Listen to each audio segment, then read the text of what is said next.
Welcome to the Animal Training Academy podcast show. I'm your host, Ryan Carledge, and I'm passionate about helping you master your animal training skills using the most positive and least intrusive approaches. Here at ATA, we understand that navigating the vast challenges you encounter in training requires a comprehensive base of knowledge and experience. It's common to face obstacles and rough patches on your journey that can leave you feeling overwhelmed and stressed. Therefore, since 2015, we've been on a mission to empower animal training geeks worldwide. We've aided thousands in developing their skills, expanding their knowledge, boosting their confidence, and maximizing their positive impact on all the animal and human learners they work with. We are excited to do the same for you. Simply visit www.atamember.com, join our vibrant community, and geek out with us. And of course, in the meantime, enjoy this free podcast episode as we explore new ways to help you supercharge your training skills, grow your knowledge, and build your confidence, so that you can craft a life that positively impacts every learner you encounter.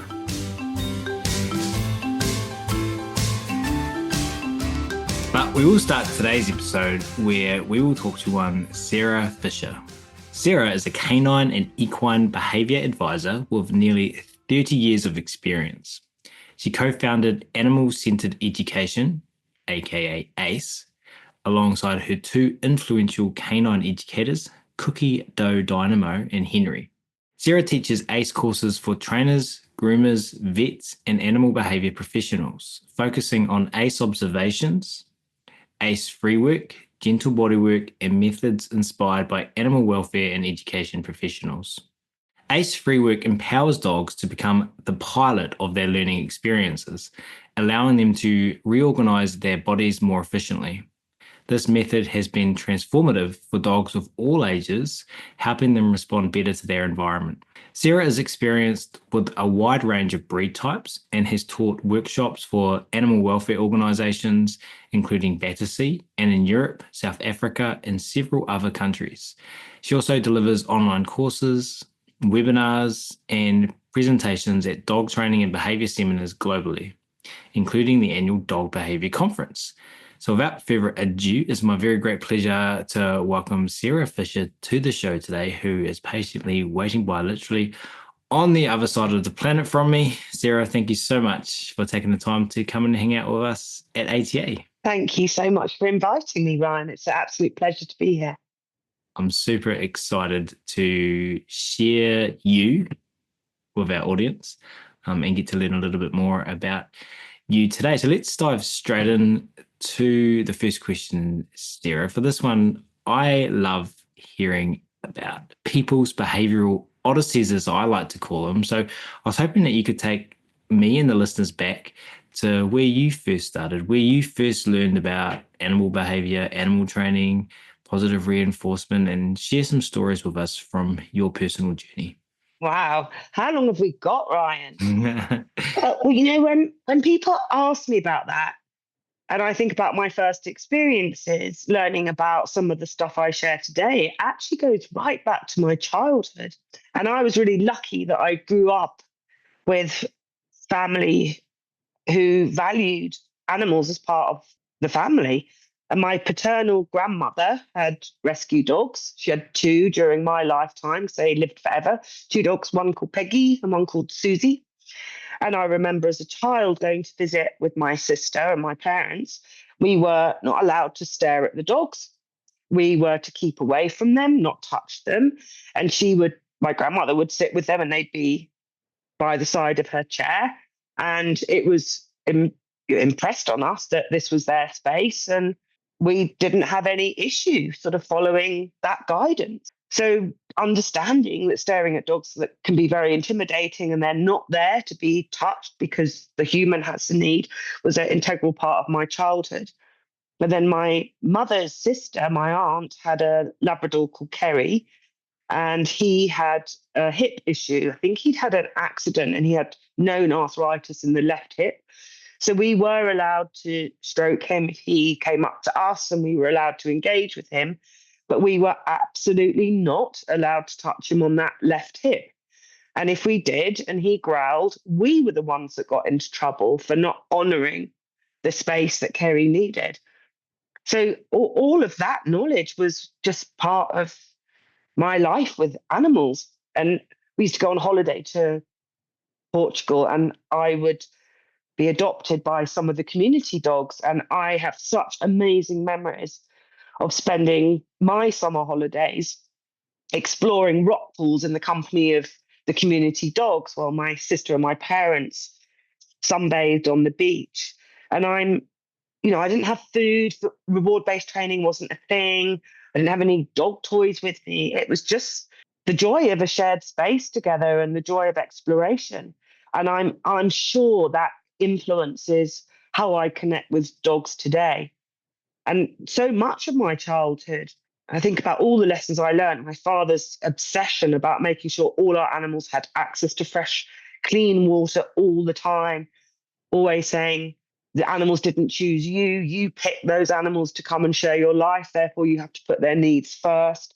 And, friends at school having dogs that were worried about unfamiliar people, and we weren't allowed to go in the kitchen. That's where the dogs had their safe space. All of that knowledge that somehow I think has become diluted over the decades, and we're almost having to reteach people or teach people information that was kind of, fundamental to the way I connect with animals from a really early age. Do you think there was common knowledge for your parents' generation, or that was just your parents were unique? I don't know, but it was on both sides of my family. So that could be unique. But like I was saying, I remember friends at school who somebody had a rescue beagle and they knew he was super sensitive to unfamiliar people. And it wasn't something that, we felt we had a right to engage with him. He was in the kitchen and we weren't allowed to go in the kitchen because that was his safe space, and we didn't. And so it wasn't just my family that had this understanding. And I was like obsessed by animals. I was crazy from the earliest age. I rode horses from the age of 4, and I bought my first dog when I was 11. And I remember that first night with my puppy, and he was crying. And that first night, I knew that discovered that a displaced puppy sleeps best tucked up against the body of their new caregiver. And a lot of that, in a way, went against what was being taught in terms of dogs not being allowed on the furniture, not allowed in beds. They'll take over the world if you sleep with them. To date, I've never met a dog that wants to rule the world. And plenty of dogs that share spaces quite comfortably with the people that help them feel safe and content.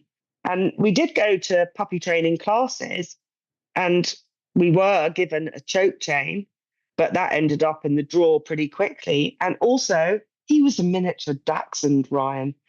He wasn't a dog that was ever going to need controlling by a child by giving an aversive tool. And my parents weren't into that at all. So maybe there was something unique about the way my parents viewed raising dogs and raising children, because I think we were kind of brought up with the same ethos.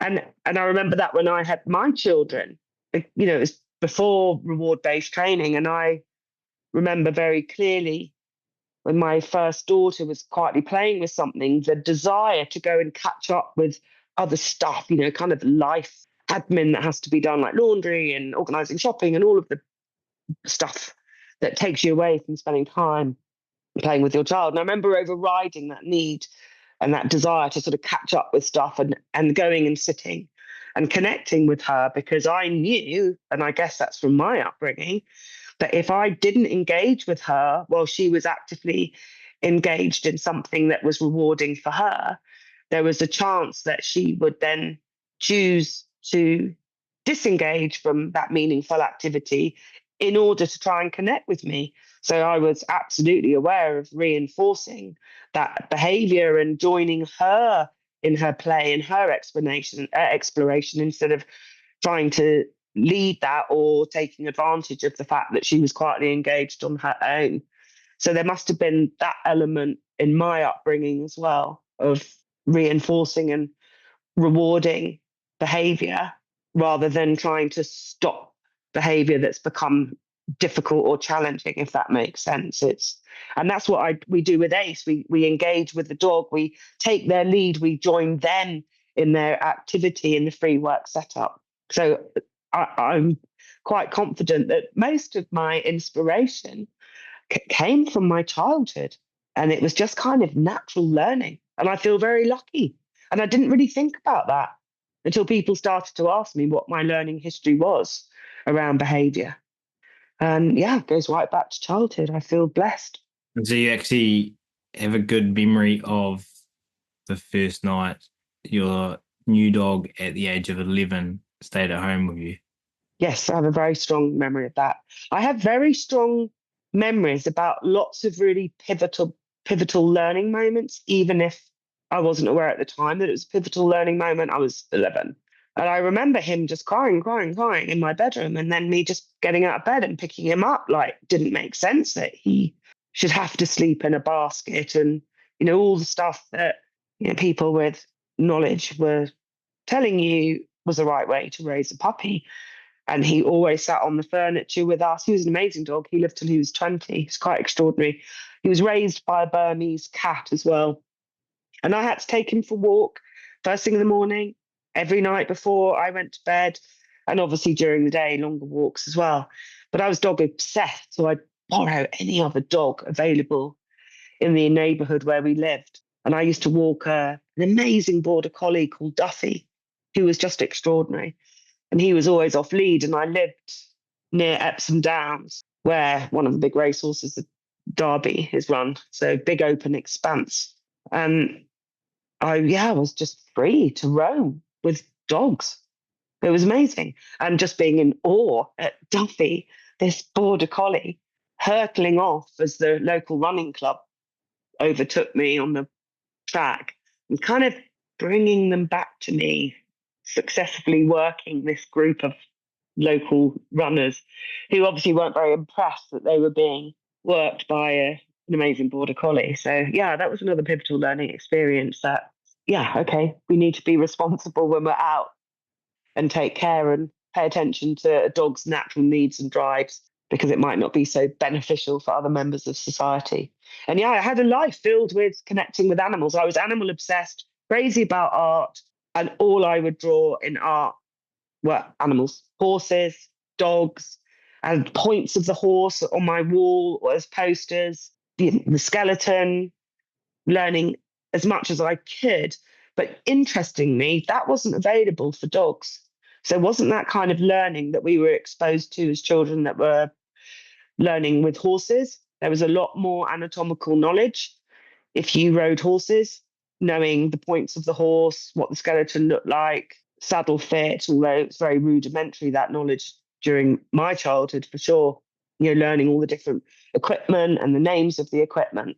And that's something that struck me when I was older, that kind of knowledge wasn't available. So much later on, we started to integrate canine anatomy in the courses that we were hosting at Tilly Farm. But that's later, much, much later. So, yeah, I mean, I also remember at school, like I loved most of their languages and history and geography, and biology was my favorite, and nature was my favorite when I was very small and studying nature class and getting to draw pine cones and beetles and hedgehogs and stuff like that. But I remember a lot about the playground during maths because the teacher wasn't inspiring. And so I spent a lot of time looking out of the window. That was a very tedious class for me. And again, I remember that vividly. So I remember sort of challenging some of the phrases that are used in canine education about dogs being distracted. And I was thinking, I wasn't distracted by that external environment during maths. I disengaged from the learning experience because it wasn't a meaningful and rewarding experience for me. I disengaged. And that's what I see in dogs. I don't see them distracted. I see them as disengaging from whatever the caregiver might be inviting them to do, or they're hypervigilant when they're out because they don't feel safe in that environment. So, yeah, some like really strong memories from childhood 100% influences how I think about canine education and how I connect with animals from a learning perspective as well. So we've gone back to 11 and disengaged Sarah in class at school, looking out at the playground. Only during maths. Only during maths. Biology was my favorite subject too. I love biology. And then take us forward. What happens next? What are the next pivotal moments? Do they happen after your teens, once you finish school? I mean, I've always been blessed to have animals in my life. But I suppose the next really big learning experience was as a young adult. And I had my first daughter when I was 24. And then a friend I'd met through a mutual friend who was involved in acting. My partner's an actor. I became very good friends with this amazing person, Cynthia, and she had a daughter in between my two daughters. So her daughter, Erin, was born when I think my first daughter was 2, and about a year before I had my my daughter must have been 1, and then Erin must have been born, and then my second daughter arrived. And this has to probably have a bit of a trigger warning, Ryan, because I'm going to talk about the death of a child. And I remember spending a lot of time with Cynthia and Erin, with my two daughters as well, and we were really close. And I also remember meeting Cynthia, and I remember how clearly I remember what she was wearing and what we were talking about, and even what car she was driving. And when I have those sort of moments of real clarity, I kind of think, wow, this person or this experience is going to be really meaningful. So anyway, we met and we had our daughters and we were close. And I had this absolutely horrendous dream one night that Cynthia's daughter died. And it was such a shocking dream that it catapulted me, from those shrouds of sleep into the early morning light. My heart was pounding. So I thought, is this something that's actually happened? And I couldn't wait to ring Cynthia. Couldn't wait for sort of 8 o'clock in the morning to come. It was a Sunday morning. And I was desperate because the dream was so vivid that I actually thought something had happened to Erin that night. And I phoned her 8 o'clock in the morning, and she said, "Why are you ringing?" I said, "Oh, I've been up with Emily and Daisy, and I was just thinking about you. How are you? How's Erin?" She said, "Oh, no, we're fine." And we just carried on, and I just pretended I'd been up for a few hours and just thought I'd make an early morning phone call to check in with my friend. And then many months later, I was woken up about midnight by the phone ringing. We were kind of pre-mobile phones. And I shot out of bed, answered the phone, and it was my friend Cynthia screaming, "It's Erin, it's Erin, it's Erin." And I said, "Oh my God, what's happened?" And all I could think of was that dream. And she said she's got a brain tumour. I'm at Great Ormond Street Hospital. And I knew then in that moment that my dream was probably going to come true. Of course, I never shared that with Cynthia. And I went up and down to Great Ormond Street Hospital, spent a lot of time. She was a single parent, spent a lot of time visiting her while Erin went through major brain surgery, chemotherapy, radiotherapy. It was brutal. She was 18 months old when she was diagnosed with a brain tumor. And at that moment, what can you do? What can you say when someone is facing the absolute worst? There's nothing. There's nothing you can do. All you can do is be present. All you can do is offer support. And that's when I thought, I'd always wanted to work with animals, but I didn't like any of the routes that were available from a therapeutic point of view. If I was going to study animal physiotherapy, I had to work in the human field first. I had to study human physio. And I didn't really want to do that. But bizarrely, while visiting Erin and Cynthia at Great Ormond Street Hospital, I'm thinking, what can I do? What can you offer someone who's facing the worst nightmare of their entire life? Well, you can hold them, you can touch them, you can help them feel safe and connected through massage. So actually, although I was a bit hesitant to study human modalities, I actually did go and study human massage. And I did a very in-depth course, and it was an amazing course. It was really light, gentle massage. It was really looking at that link with how much emotion we hold in our body. And there was another really pivotal learning experience for me during that course where we were also looking at other modalities like um, muscle testing to see if the food you eat and the other things that you might integrate into your life are beneficial for you. And it was just an interesting exploration. And I remember being partnered with this girl, and we knew each other. We'd been turning up to the practical workshops together for some time at this point. So there was a degree of trust between us. And I was muscle testing her, and whatever she was holding at the time, I don't even really remember what it was.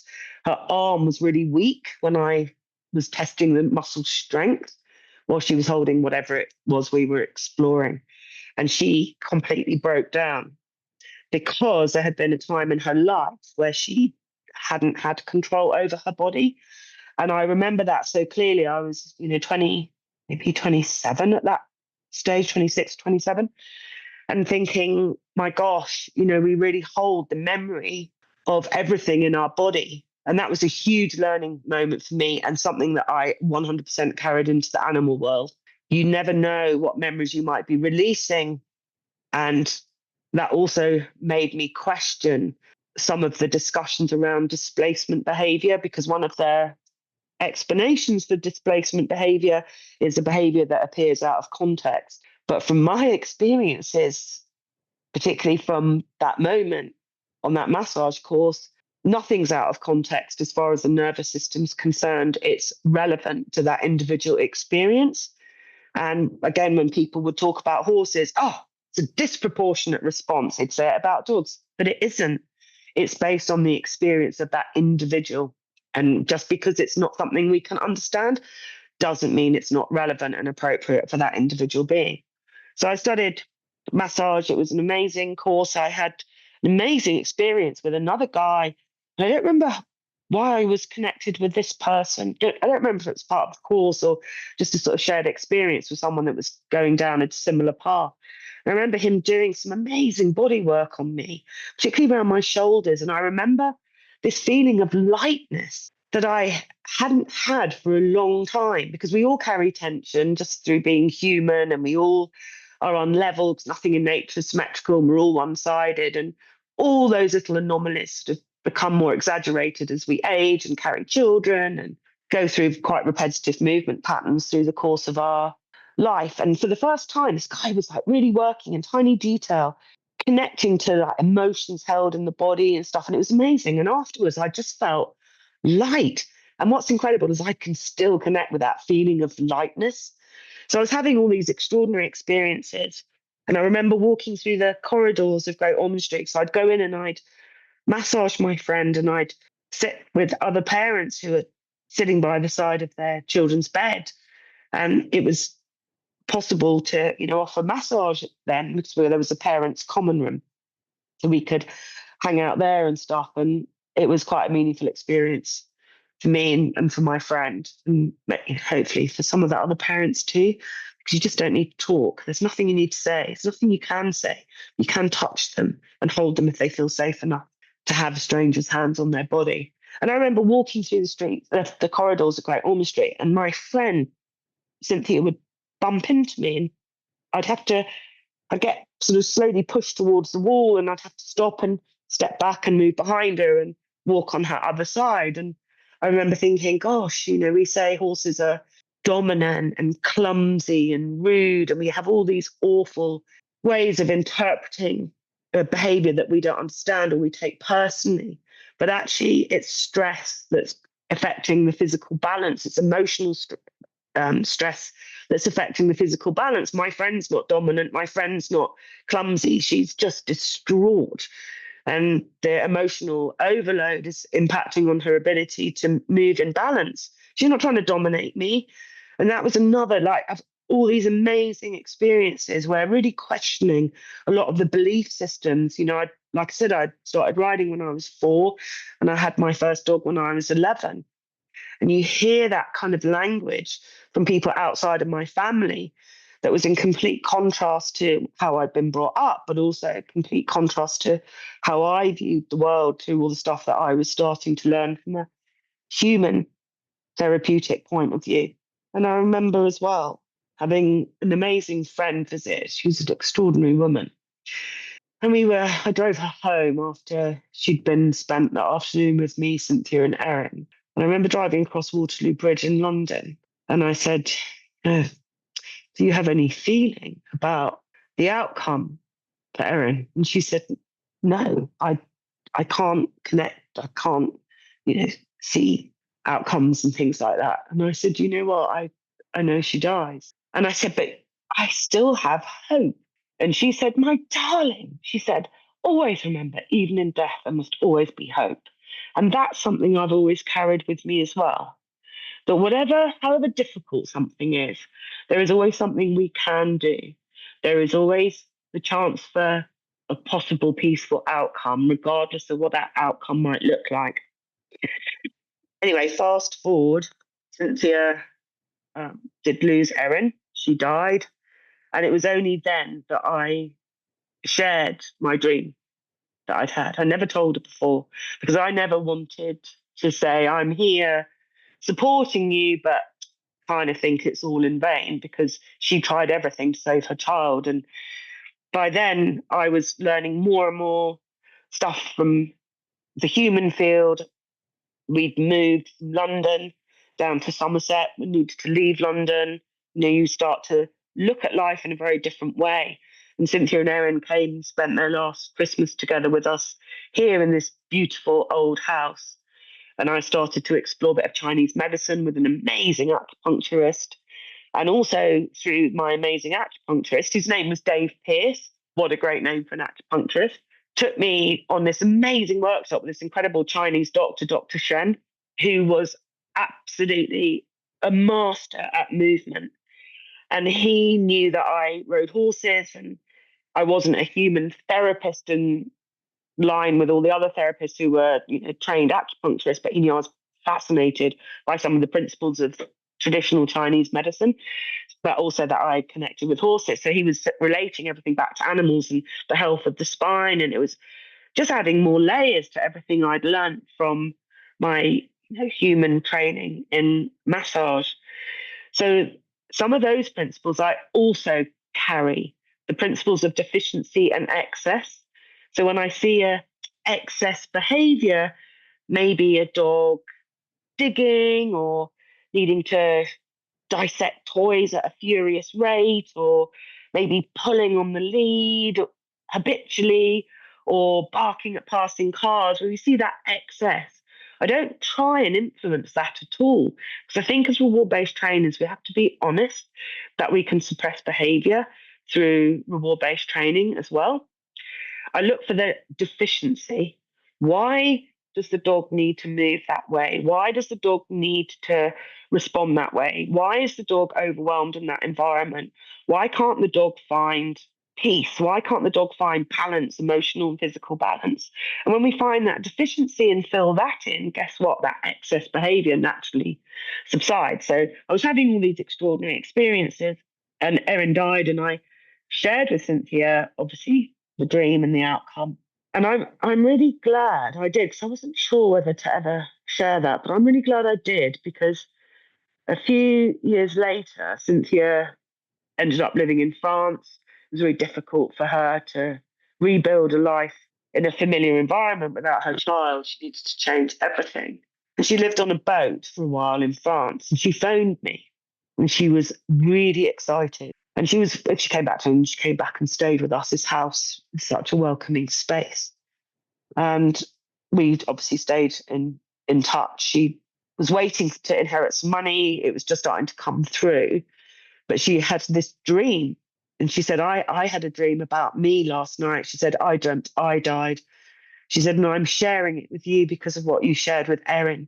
She said, and I am so excited because I know it was more than a dream. And she said, I dreamt I was in this deep sleep and there was this alarm going.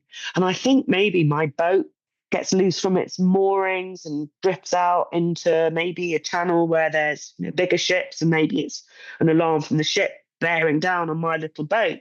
But I'm in this deep sleep, there's this alarm going, and I know in that moment I can be reunited with my daughter, or I can wake up and life carries on. And obviously, she didn't need to tell me what she had chosen in her dream. I knew what she would have picked. So anyway, so some months later, I get this phone call. By now, I'm working with animals. My horse, it has come down from London, living here.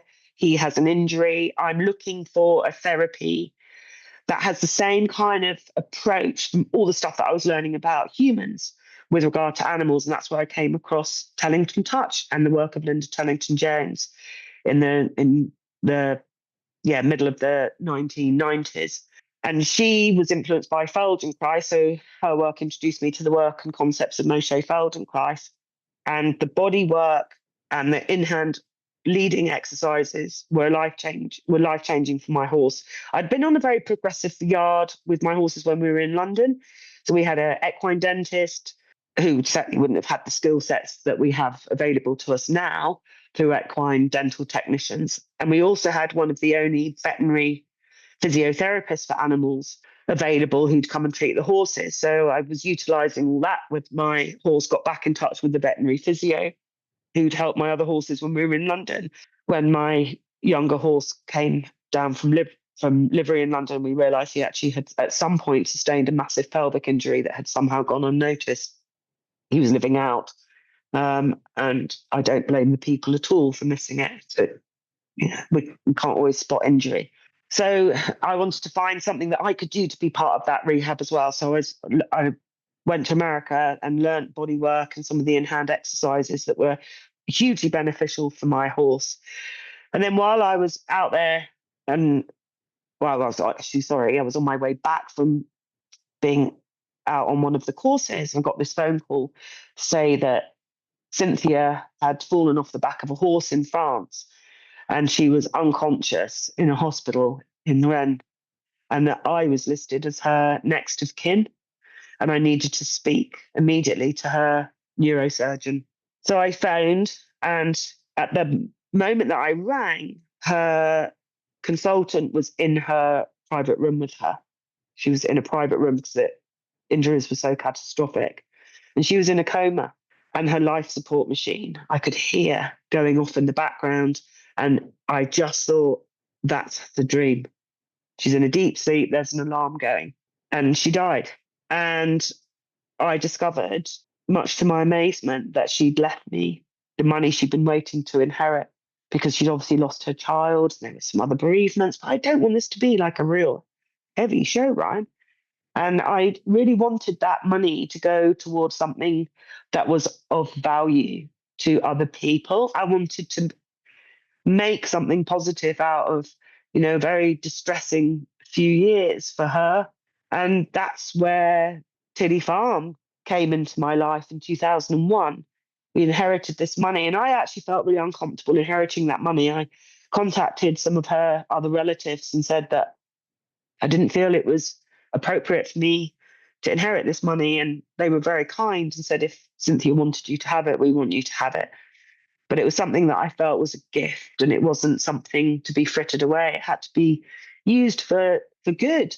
It had to be something positive. It had to provide the hope that is always possible if we are able to do something meaningful in a very difficult situation. So that was the down payment on Tilly Farm. And my amazing assistant, Shelley, has been a part of my life for over 30 years. She found this property a mile from where we live, a mile from where our horses were here at home. And that became this amazing centre for learning for people that wanted to connect with animals in the way that I was learning to connect with them, and influenced hugely by my interest in Chinese medicine, not just from a deficiency and excess point of view, but from really detailed observations. And Linda Tellington Jones had made that connection of, how you can influence behavior by helping the horse lower their head, for example. There's a saying, if the horse is high-headed, they're high-strung. And actually, that's true. It's sort of indicative of the sympathetic nervous system being engaged. We see that in dogs as well. You think about what that next position's doing. But because of my Chinese medicine interest and fascination with the amount of detail they could glean from looking at a person's colouring of their skin under their eyes and the shape and of their tongue and the quality of the saliva and the nails and hair and all these amazing details that I had learned through just exploring a bit of TCM through my amazing acupuncturist, I was applying to the animals, and I was starting to see some unbelievable details that actually were clear patterns that absolutely linked to quite specific behavioral responses and discomfort. And I started to volunteer at a local shelter so that I could just watch dogs more and just see where we could maybe identify from improved observations how we could best support animals that might be struggling. And it was a dog named Sandy in the late 1990s that switched me on to coat patterns. I probably need to give you the opportunity to jump in. Well, I'll take this opportunity just to say, as a father, it hurts to hear the stories that you just shared. I can't even imagine the experience that you shared and that Cynthia went through. And I'm sorry for your loss of your friend as well. And thanks for bravely sharing that. I was expecting you to burst into tears, but I appreciate you sharing that and sense that it's something you've processed as much as you can process that. And talking about opportunities, you've not just, it's not just something that you've processed and you've actually, it's actually become an opportunity. Yes, absolutely. To, through processing, learn from, for one, and then to take that money and do something with. So it's quite remarkable. Tell us about Tilly Farm and what, can I say, Erin's legacy is and Cynthia's legacy is. Thank you for your very kind words and connecting, because I mean, it's the worst, isn't it? As a parent, thought about living a child is just beyond horrific. And that's why for me it was really important that we did something positive, because it's never okay. It's not about saying, oh, well, I'm glad I had that experience because look at where we are now. It's not that. It's saying, my goodness, this terrible thing has happened. But that doesn't have to be how their story ends. It's a part of the beginning of other stories for other people, and that's a part of their story too. And we kept looking for a property. So I was saying, this has to, oh, sorry, I just got my earpiece. This has to go on something meaningful where we can really improve lives of others and help people and animals that are struggling. We kept looking for property and nothing was suitable. And then I was just about to give up and say, okay, well, we have to invest the money. We haven't found the right place. Maybe we put it in investment for a year because property prices are starting to go up. And I don't want to get to the position where we can't find anything suitable. I feel really passionate about finding a base where we can offer these, learning opportunities for people. And my amazing assistant Shelley said, oh, she came into work. She said, oh, have you seen that place in Farnborough, Tilly Farm? I said, what?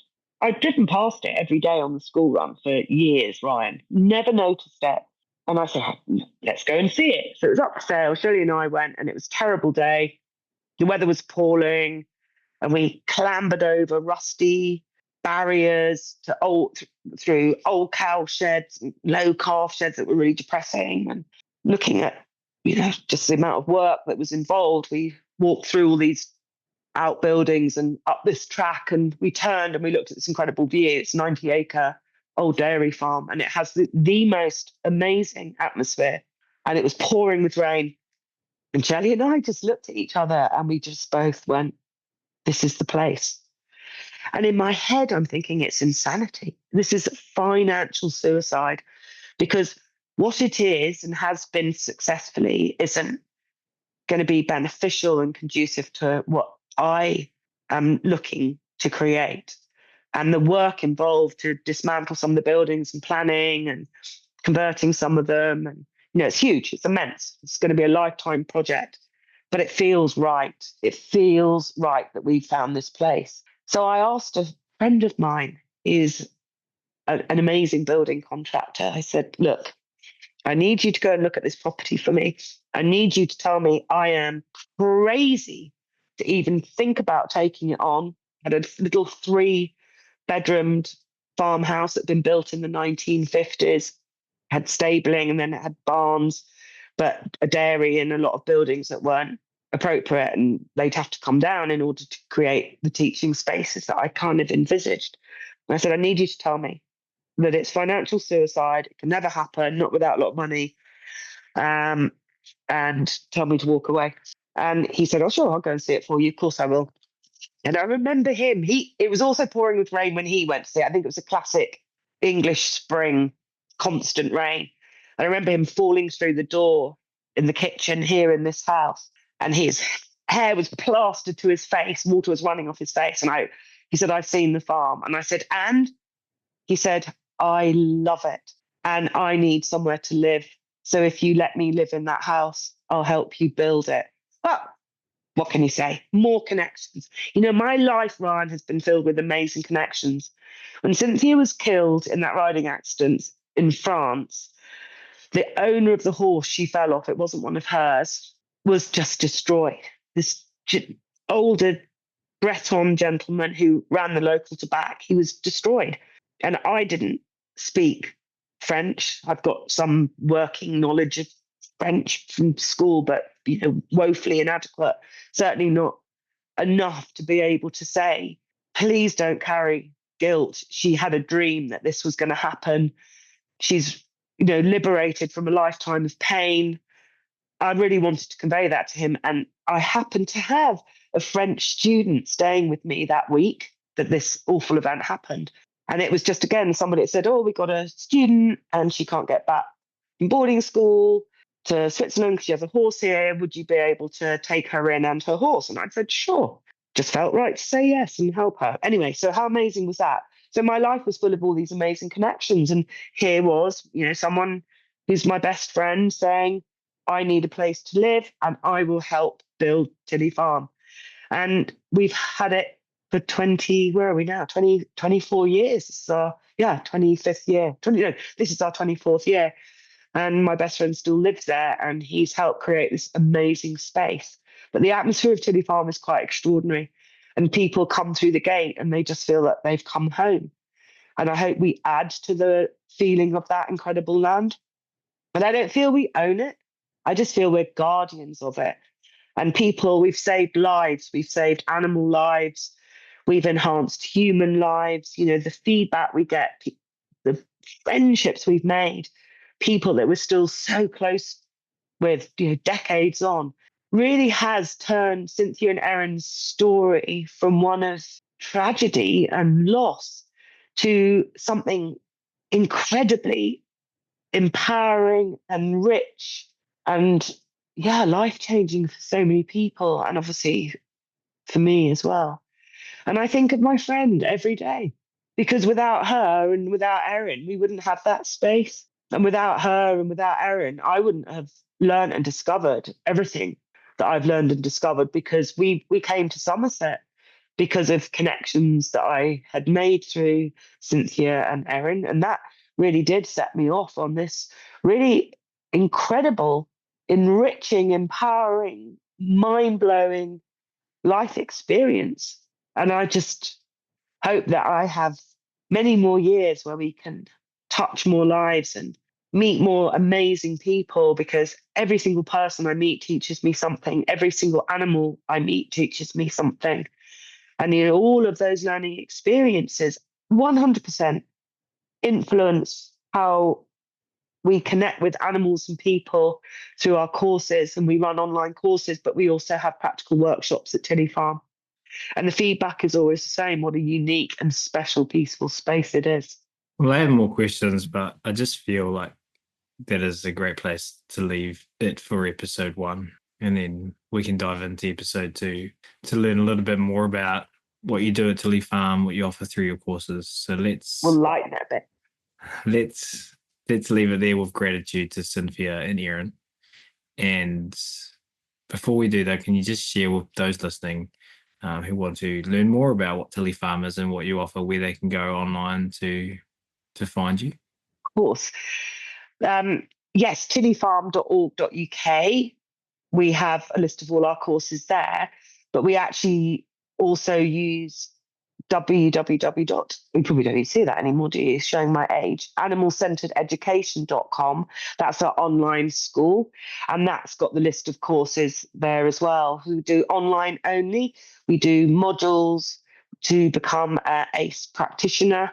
And we also do in person at Tilly Farm. And if you want to learn some of the techniques and become certified in ACE, the online element is a really fun way to learn. And that's with my co-tutor colleague, my co-instructor colleague, Sarah Whiffin. She teaches the online element for part 2 for the courses for people that can't get to Tilly Farm for the practical. And she's amazing. I've just met amazing people. I'm lucky. I'm blessed. Well, for those listening, we're going to link to all of this in the show notes. And we will be diving into what ACE is and what Sarah does and what you can learn at Tilly Farm and through the online courses more in episode 2. And you're not going to want to miss that. Sarah, this has been real. And so gratitude to you for being willing to share those parts of your life with us on this episode. And we really appreciate you coming on and hanging out with us today. Thank you so much. Thank you so much. And thank you so much for listening as well. This is your host, Ryan Cartledge, signing off from this episode of the Animal Training Academy podcast show. We hope today's conversation inspired you and equipped you with new tools for your trainer's toolbox.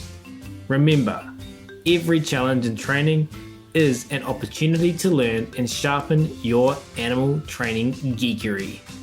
Embrace the rough patches, learn from them, and keep improving. And don't forget, the path to growing your skills and expanding your knowledge continues beyond this episode.